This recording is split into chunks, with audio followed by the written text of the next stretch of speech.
So this is one of the kind ಈ Kalamkari prints ಅಂತ ಬರ್ತಾ ಇದೆಯಲ್ಲ, ಸೊ ಆ ಪ್ರಿಂಟಲ್ಲಿ this is a very good cotton sari ಅಂತ ಹೇಳ್ಬೋದು. This is very light weight, very ಅಂದರೆ ಪೇಪರ್ ಥರ ಫೀಲ್ ಆಗುತ್ತೆ, ಅಷ್ಟು ಲೈಟ್ ವೇಟ್ ಆಗಿರುವಂತಹ ಸ್ಯಾರಿ ಇದು. ಸೊ ಅಷ್ಟು ಚೆನ್ನಾಗಿರುವಂತಹ sari. So this is what the pallu is, ನೋಡಿ ಎಷ್ಟು ಚೆನ್ನಾಗಿದೆ. ಆ್ಯಂಡ್ ಇದಕ್ಕೆ ಬ್ಲೌಸ್ ಬಂದು ನಿಮಗೆ ಈ ಬಾರ್ಡರಲ್ಲಿ ಇರುವಂತಹ ಕಲರ್ ಆಗಿರುತ್ತೆ. ಸೊ ಪ್ಲೇನ್ ಬಂದಿರುತ್ತೆ. So you can pair it up.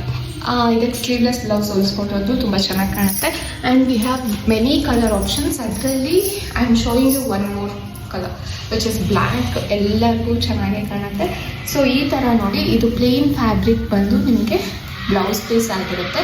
And ಇದರಲ್ಲಿ ತುಂಬ ಕಲರ್ ಆಪ್ಷನ್ಸ್ ಅನ್ನೋದು ಇದೆ. ತುಂಬ ಚೆನ್ನಾಗಿ ಕಾಣುತ್ತೆ, ತುಂಬ ಲೈಟ್ ವೇಟ್. ಸೊ ತುಂಬ ಡೇ ಪೂರ್ತಿ ಕ್ಯಾರಿ ಔಟ್ ಮಾಡ್ಬೋದು. ಈ ಆಫೀಸ್ ವೇರ್ಗೆ ಅಥವಾ ಮನೆಯಲ್ಲೇ ವೇರ್ ಮಾಡ್ತೀನಿ, ನಂಗೆ ಒಂದು ಸ್ಯಾರಿ ಬೇಕು ಮನೇಲಿ ವೇರ್ ಮಾಡೋದಕ್ಕೆ, ಅಥವಾ ಕಲಿಯೋದಕ್ಕೆ, ಸ್ಯಾರಿ ಉಟ್ಕೊಳ್ಳೋದಕ್ಕೆ, ಕಲಿಯೋದಕ್ಕೆ ಯಾರಿಗಾದರೂ ಇಂಟ್ರೆಸ್ಟ್ ಇದೆ, ಸೊ ಅವರು ಸ್ಯಾರಿ ಉಡ್ತೀವಿ ಅನ್ನೋರು you can take this sari and try it out. ಎಷ್ಟು ಚೆನ್ನಾಗಿ ಅಂದರೆ ಅಷ್ಟು ಚೆನ್ನಾಗಿ ಲೈಟ್ ವೆಯ್ಟ್ ಆಗಿ ಇರುವಂತಹ ಸ್ಯಾರಿ. ನಾನು ಮಡ್ಸೋದ್ರು ನೋಡಿ ಇಷ್ಟು ಲೈಟ್ ವೆಯ್ಟ್ ಆಗಿದೆ, ಇಷ್ಟೇ, ಅಷ್ಟು ಚೆನ್ನಾಗಿರುವಂತಹ ಸ್ಯಾರಿ.